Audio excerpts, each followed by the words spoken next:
Hello guys! Magandang hapon sa inyong lahat. I am Chirigas Mama sa Greek Channel, a fatal or Zumatarder sa ngayong hapon na to. Tingnan natin sabihin sa inyo ng ating mga gabay. So this is a monthly gabay for the month of November 2025 for the sign of Pisces. So Pisces, welcome to my channel. Ano kayong messages, advices, ang spirit guides ang ating masasaga for today's video? Kanino kayang energy or kaganapan sa buhay ng mga Pisces ang ating mga hagilap? So guys, this reading is a general reading lamang, hindi lahat makaka-resonate. Kunin lamang po ang makaka-relate sa inyo and comment down below kung kaninong energy ang ating nasagap. Because don't forget to like and subscribe my channel and i-click ba for more videos updates. Maraming salamat po sa mga walang sawang mag-support sa aking channel. Lalo-lalo na ang skip ng ads away pagpalain kayo ng Diyos at may kapal, siksik digdig umapaw na biyayang manambalik sa inyo. So let's see guys, what is the messages? Advice ng ating angel spirit for the sign of Pisces. So let's see and watch this. Ano kaya kaganapan sa buhay ng mga Pisces ay ng ating mga hagilap? Tuklasin at bulabugin natin yan. Angel Spirit Guides, please give me information po. So there's a Five of Wands. So there's something of competitors, complications. Na may mga bagay na nagbibigay negatibo dito. There's something of toxic or negative environment. Something na parang nagbibigay ng kaguluhan, komplikasyon sa buhay mo, sa sitwasyon mo. Alamin pa natin yan. And there's the Seven of Swords with the sneakiness. Oh, spicy. There's a cheating lying on you. So, mag-ingat ka, no? Sa mga tao na sa paligid mo, hindi sila nakakatulong. Bagkos, kumbaga, naaring nagkakaroon ng inside job dahil nagtitiwala ka sa mga tao na to. Mag-ingat ka, hindi lahat ng mga taong nakangiti at mga taong malapit sa'yo ay dapat mong pagkatiwalaan. Some of them, guys, no, parang hinihila kanila pababa. Some of you, maaaring itong mga tao na to ay maaaring nagbibigay komplikasyon sa'yo. Mag-ingat po kayo. And because there's something, guys, with the Four of Cups, no, just to evaluate or analyze. The Four of Cups, na nagre-represent something regret, no? May mga taong nagsisisi, no? Dahil sa mga bagay na ginawa nila against sa'yo. No, parang nakikita ko dito na parang nagsisisi sila na maaring nagsinungaling sila sa'yo, no? Maaring tinraidor ka nila. May mga pagsisisi at panghihinayang dito, pero syempre, huwag kang magtitiwala ulit for the second time around. And of course, there's something to be the Death card. Now, there's an ending and a new beginning. So, maaring may mga bagay na mawawakasan na. No, may mga bagay na maaring matapos na dahil may hangganan nito. Na maaring may mga bagay na maaring papakawalan na at mababago na. And there's something, the Ace of Cups. There's something a new love coming in. Some of you may bagong pag-ibig. Or there's a new beginning coming in. May bago talagang paparating sa'yo. Kaligayahan to, ha? And there's a Seven of Cups. Now, there's a lot of opportunities coming in. Now, maraming bagay na darating dito. Kailangan pumili ka ng wasto at tama. There's a lot of choices, multiple options. Now, what is the Five of Wands? Alamin natin what is the Five of Wands. So, represent with the Queen of Swords, clear the boundaries. It means linisin mo yung mga taong nasa paligid mo. Hindi lahat ng mga tao na yan ay maaring sincere at totoo sila sa'yo. Mag-ingat po kayo. And of course, there's something with the Tower for major changes. Some of you may malaking pagbabago magaganap sa buhay mo. Maaring may mga taong nagsisinungaling behind the scenes, behind your back. Maaring itong tao na to ay maaring nakakapasok sa buhay at bahay nyo, tahanan nyo. And there's something, the Empress card for River. Na maaring this is the moment na kailangan yung alagaan at mahalin ang sarili nyo. Now, may mga taong pinagsisisihan ng mga taong mga bagay na ginawa sa'yo. Now, there's something a bounce back na maaaring binabalikan sila ng karma. O nagkasi something guys, may maaaring manumbalik, gumanda na ang takbo ng sitwasyon mo. And there's a Five of Pentacles. Matatapos ang kahirapan. Now, some of you makaka-recover na kayo sa lahat ng mga struggles na naranasan nyo, especially pagdating sa finances. So, may mga part dito na maaaring nagbigay ng kalungkutan, bigati, at ang kagipitan, maaring unti-unti na kayo makaka-recover. At the same time, there's something, the Four of Cups, na basta pag-isipan mabuti about action and decision. Na darating yung bagay na kung para sa'yo. At may offer to na maaring magdala sa'yo ng new beginning talaga. No, pagdating sa finances, mas magiging secure ka na, pangahawakan mo na ito. Mas magiging maingat ka na, mas matalino ka na. And this is the Page of Cups. Na makikinig ka sa intuitions mo. Maraming mga bagay na nasa paligid dito na maaaring gumugulo sa iyong isipan. Pero kailangan mas piliin mo ng mas perpekto, mas bagay na makakatulong sa'yo. No, huwag kang masyadong ura-urada sa pagpili ng mga bagay-bagay. Kailangan na alam mo yung magiging consequences, alam mo yung magiging possibilities, or look at the bigger picture. No? And of course, this is something guys with the Knight of Pentacles, maging secure ka. No, pag-ingatan mo naman yung bagay na paparating sa'yo, have patience. No, kailangan may mga bagay dito na kailangan linisin mo muna. Bago ka mag-another start, no? Parang makakapagbuo ng panibagong situations, kailangan mo munang maging secure, no? Mas safe, no? Kailangan alisin mo muna yung mga taong minsan na nagbigay ng anay or komplikasyon sa situations mo. No, yung nagsilbing anay, kailangan tuluyan matanggal yon. Dahil kapag hindi mo tanggal yon, kahit magbuo ka na panibago eksena, kakaingi pa rin yun. Hanggang sa tuluyang mabulok. Ganun yun. And there's the Sun card, there's a pure positive outcome. Walang kasinungalingan ang hindi nalalantad. No, there's the Sun with a pure positive outcome. No, there's a success and freedom. Makakalaya ka sa kasinungalingan. So, itong bagay na ito parang lilinisin sa'yo, tatanggalin sa'yo ang mga taong hindi naging faithful. And of course, loyal sa'yo. And of course, there's something guys with the Fool card. Now, this is something a leap of faith. Parang sinusubukan ng yung pananampalataya at tiwala. Now, magkakaroon ng bagong simula, but definitely kailangan nyo alagaan at mahalin yung sarili nyo. Kasi the more na hindi nyo pa minamahal at inalagaan yung sarili, hindi pa kayo makapagsimula ng panibagong eksena. No? Dahil hindi ka pa tapos eh. Na parang hindi ka pa tapos mahubog, hindi ka pa tapos subugin, hindi ka pa tapos parang hindi ka pa tapos na parang matuto. No? Kailangan mo munang pakakatandaan ng mga naging leksyon sa'yo sa nakaraan. And of course, there's something the chart with the action moment, magkakaroon ng changes sa development pagdating sa finances mo. No, with the Death card, from ending and in your beginning with the Five of Pentacles, matatapos ang kahirapan at maaaring may parating na maaaring magpabago sa landasin at buhay at sitwasyon nyo. Eto na yon, marami na paparating, maaaring tatapusin na nga, no, ang mga pighati, kagipitan, at mga karanasan maaaring iyong pinagdaanan. Okay. So, let's see. And this is the Knight of Wands. First, slow and steady. Manatiling kalmado. Huwag kang agresibo. No, unti-unti, hinay-hinay lang. Basta mas maging maingat ka this time. No, mas maging secure ka. No, maging mahinahon. Huwag kang padalos-dalos. At the same time, for the Seven of Cups, the Page of Cups, the reference with the Seven of Wands. Protectionan mo at pangalaga mo yung grounds mo, even your territory. Ibig sabihin dito, makikinig ka na sa nararamdaman mo. No, maraming bagay na magpapagulo, gugulo, pero dapat alam mo kung ano yung tama at mali. Ano man yung bagay na mas karapat dapat, ano man yung bagay na hindi dapat. Ganun dapat, ha? So, let's see what is additional messages for the outcome with the Five of Wands and the Queen of Swords. There's a Knight of Pentacles represent. No, with the Knight of Swords. So, there's something guys with an anxiety, sleepless night. O, bakit ka na-stress? No, bakit ka na-depress? Bakit ka hindi makatulog? Dahil dito sa mga taong nanalbahay at gumagawa sa iyo ng hindi maganda. No? Isa sa bagay na ito, kailangan maging secure ka dahil may mga plano ka. Kaya ka na-stress kasi mga plano mo hindi natutuloy, hindi natutupad. No? Dahil may mga taong inggitera sa paligid mo. With the Seven of Swords, because that's our moment of the Sun card, represented with the Six of Pentacles. Manunumbalik na magiging balanse na ng sitwasyon mo at magtutuloy-tuloy na nga, no, ang magandang kapalaran sa'yo. Lilinisin, tatanggalin ano man yung mga bagay na nagbibigay mantsa, nagbibigay komplikasyon, at mga taong sumisira ng iyong pag-unlad.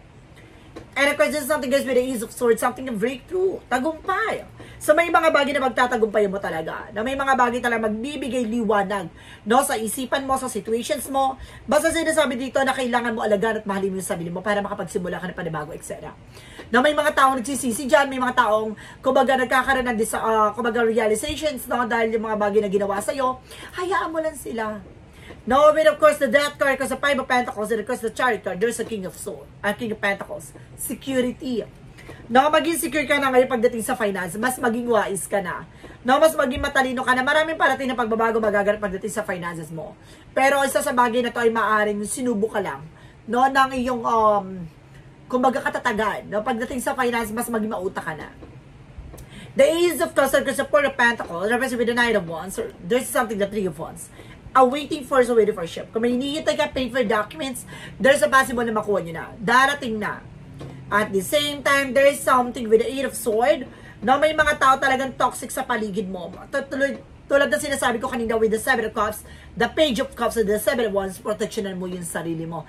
Tama ka ng hinala na maaaring ginugulo ka. No, tama ang hinala mo na maaaring, kumbaga, dinidistract ka lamang para mawala ka sa concentration. But definitely, no, dahil sa mga taong nasa paligid mo, toxic, no? At talagang ginugulo nila ang bawat eksena na gagawin mo para mawala ka sa concentration, mawala ka sa focus. Diba? Yun lang talaga ang pakay nila, no? Dahil sa sobrang inggit.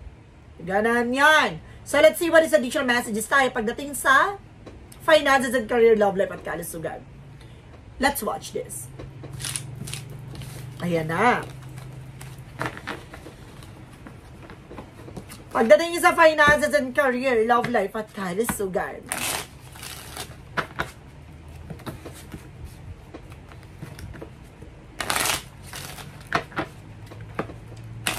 Okay, guys, let's see.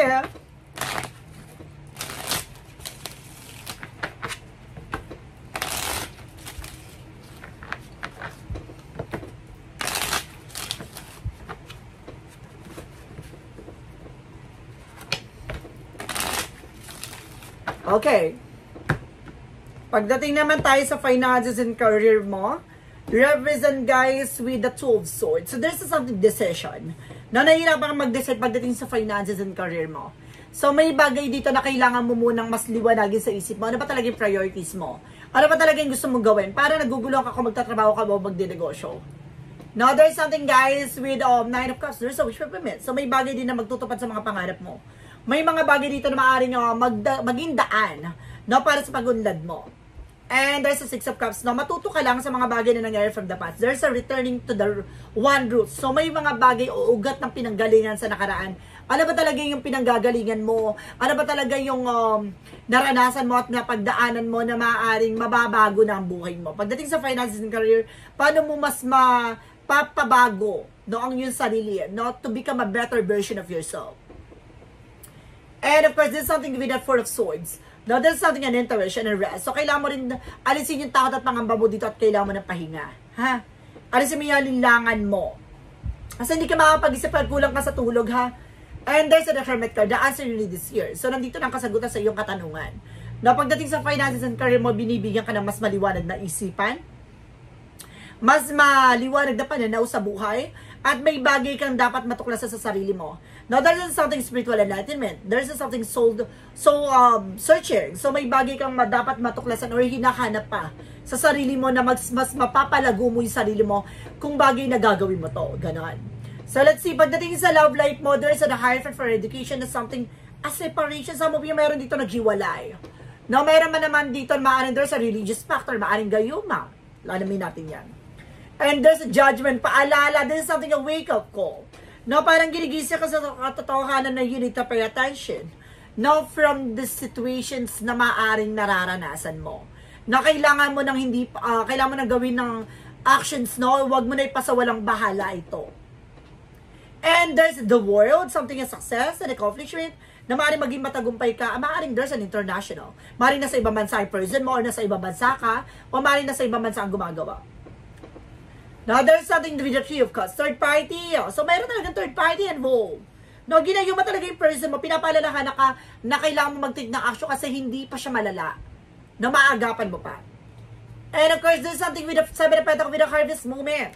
No, at the end of the time, mag-harvest ka talaga. Aanihin mo, ano man yung bagay na pinaghirapan mo dito pagdating sa love life. No? Ano man yung bagay na pinanggagalingan nito, gaganda ang sitwasyon mo. And there's a devil card, tulad ng sinasabi ko. No, parehas kayong dalawang ginayuma. Ibig sabihin kaya kayo parang galit sa isa't isa pag nagkikita, nagkakausap para kayo pinagsasabong.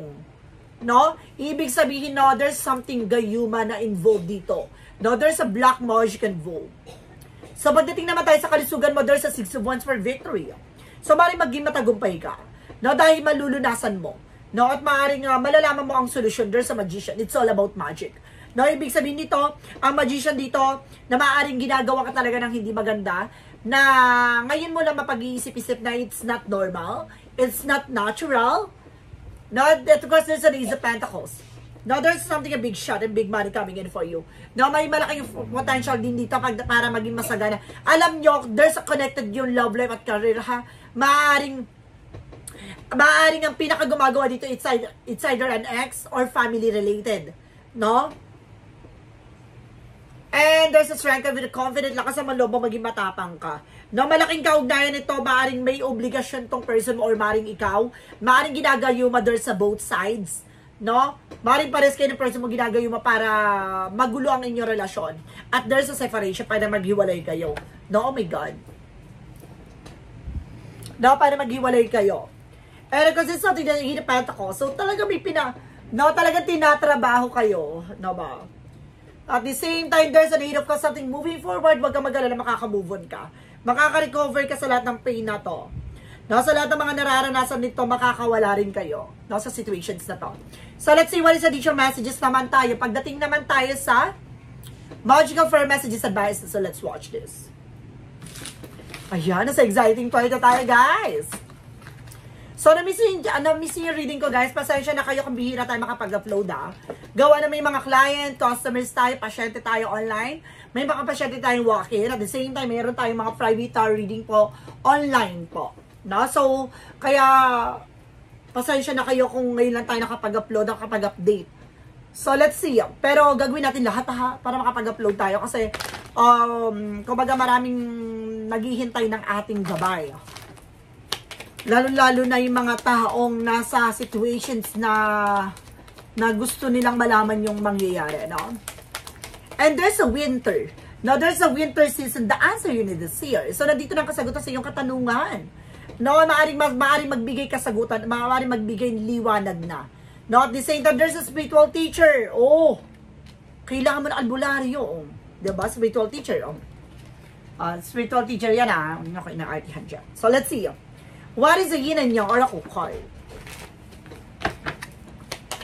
For yin and yang oracle card, represent with a fake. Tulad na sinasabi ko, mag-ingat ka sa mga nagbabalat kayo. Mga nagpapanggap impostor. At the same time, there is a fulfillment with a wishes coming through. Some of you may mga bagay na matutupad na talaga, yung mga pangarap nyo.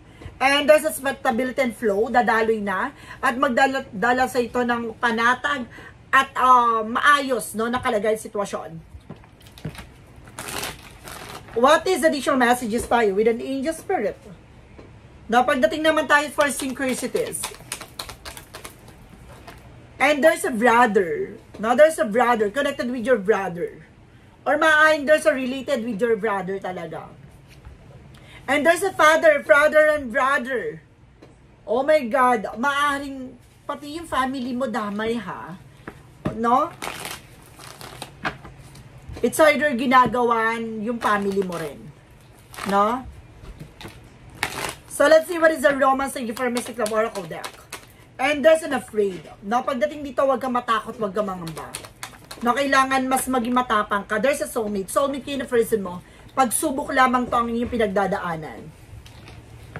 For Archangel Michael messages. And there's something your inner guidance is real and trustworthy. Yung mga gabay mo daw ay mapagkakatiwalaan naman daw. No? And of course, sinasabi dito, guys, there's the person you're asking is about trustworthy. No, yung taong kinakausap nyo, mapagkakatiwalaan nyo naman daw. For your Jesus loving code said. Excuse me.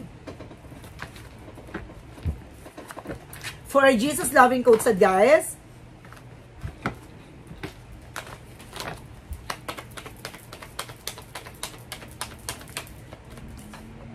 I will not leave you comfortless, I will come to you. So, ibig sabihin nito, kumbaga, hindi ka iniwan ng ating Panginoon. No? Bagkos tinutulungan ka niya at nasa tabi mo siya. No? Kumbaga, hinahayaan niya lang na lumapit ka sa kanya. No? At maaring hinahayaan niya lang mangyari yan para maranasan mo. At para makilala mo siya. No? Para magbalik loob ka. What is the additional messages with the Money Book Oracle deck? There's a resources. No? Talagang there's a lot of resources. Maring kumbaga may business kayo, no, use wisely as a needed. So, kumbaga kapag dating sa finances mo, mas maging mautak ka na. What is an angel's number? There's a 555 for clarity. No? May bagay na magliliwanag dito. No? May bagay na magbibigay kasagutan sa inyong katanungan dito. No? You aren't victim or circumstances. Rather, you are beneficiary of it. If that weren't the cases, life will be pretty dull. You will set your up for success in the long run if you are willing to adapt to the ship. Everything is working out of the best at long last. You are accomplishing what you set out to do. Everything will work out perfectly at the end. So see, kumbaga this is something great transformation. Malaking pagbabago magaganap sa buhay mo na maaring unti-unting lumiwanag at maaring unti-unting mabago. Clarifying for a shadow worker vision 1. And that's a ride storm. So, kailangan mo talagang sakyan. No? Mas kailangan mo dapat i-control. At, kumbaga i-embrace yung mga pangyayari sa buhay natin. No? Kailangan matuto tayong, kumbaga, tanggapin ano man yung bagay na dumarating. Clarifying. Clarifying tayo pagdating sa love situation.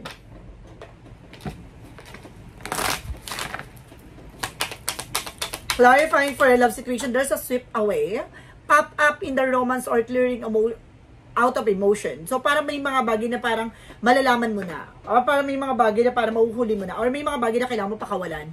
No? Ano man yung bagay o emosyon ng yung nararamdaman. No? There's a clarifying for a life situation.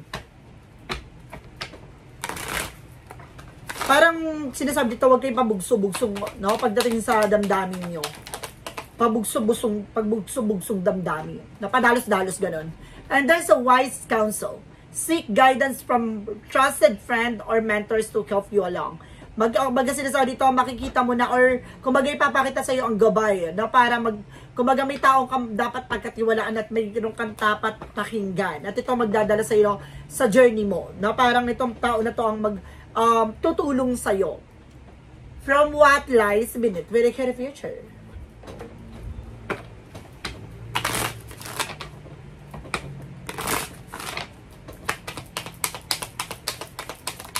And there's a fulfilling fantasy. Parang pinupunan mo yung bagay na gusto mo mangyari sa buhay mo. Parang may bagay kang gusto mangyari na gusto mo mabuo. No? Talagang gusto mo ba sa katuparan. Part of the light of vision 1.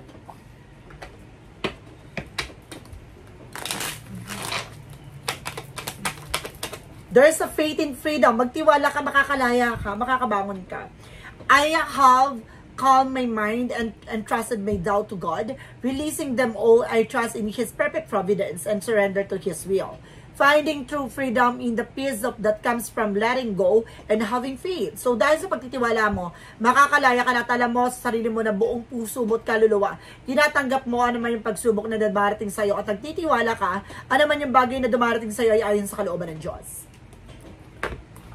So let's see what is a pick a card, yes or no. Alamin natin magiging sagot sa tanong mo, no?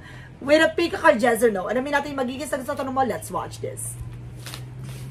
So nandito na tayo sa huling chapter, guys, ha. So galingan nyo. So guys, ang pick a card, yes or no, kung bago ka sa channel ko, no, ang pick a card, yes or no, pwede ka magtanong. Isa lang ang magiging tanong, isa lang din ang magiging sagot.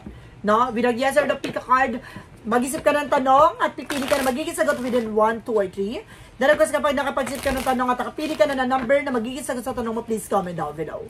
So guys, maraming salamat sa mga nag-share ng aking video sa mga uri na social media platforms. At maraming salamat po sa mga bagong subscribers, sa mga solid subscribers, sa mga bagong followers, sa mga followers natin dyan na nag-add sa akin sa FB page. Maraming salamat po sa inyo. Let's start with the number 1. There's a yes. Now, there's a yes. You are right on time. Do it now, sis the day. Ngayong araw na to, gawin mo tong nararapat na to. Tama yung panahon, tama yung pagkakataon. Gawin mo na. Ngayon na. Number 2. Now, there's a no. There's a no. Your ideas are rejected, not satisfied with the result. No? Hindi mo magugustuhan ang kalalabasan nito dahil yung iniisip mo ay maaring hindi tugma at hindi ka aya-aya. No? Maaring kailangan mong baguhin ang yung kaisipan dito or baguhin mo yung plano mo. Kumbaga sa ngayon, wag mo munang ituloy yan. Hindi siya karapat-dapat sa ngayon. Number 3. Now there's a no. Number 3, losing part of yourself, missing piece is gone away. So, kumbaga, isa sa parte sa buhay mo, sa sarili mo yung bagay na mawawala, tuluyan talagang gugu ang buhay mo. So, ibig sabihin nito, kailangan mong unti-unting buuin yung sarili mo, mahalin at alagaan mo yung sarili mo. Kung hindi mo kayang alagaan at mahalin yung sarili mo, walang tao magmamahal at talagang susuporta sa'yo. So, ibig sabihin nito, kailangan mong tutukan at unti-unti mong buuin noong yung sarili. No? Kumbaga, darating yung mga taong mamahalin ka at tatanggapin ka, kumbaga, mas lalo magbibigay kulay. Pero wag mong hayaan na sila mismo ang sisira sa'yo. So, kumbaga, ngayon palang buuin mo na para in case na umalis sila, at least buo ka pa. So, guys, this is a monthly gabay for the month of November 2025 for the sign of Pisces. So, Pisces. Maraming salamat po for this wonderful reading. So, once again, this reading is a general reading lamang, hindi lahat makaka-resonate. Kunin lamang po makaka-relate sa inyo and comment down below kung kaninong energy ang ating nasagap. Because don't forget to like and subscribe my channel and hit the bell for more videos update. Because maraming salamat po sa mga walang sawang pag-support sa aking channel, lalo-lalo na ang dirigeskip ng adsaway, pagpalain kayo ng Diyos at may kapal siksikliglig na gumawa na biyayang manong balik sa inyo. Maraming salamat po and see you in the next video. Bye-bye and babush.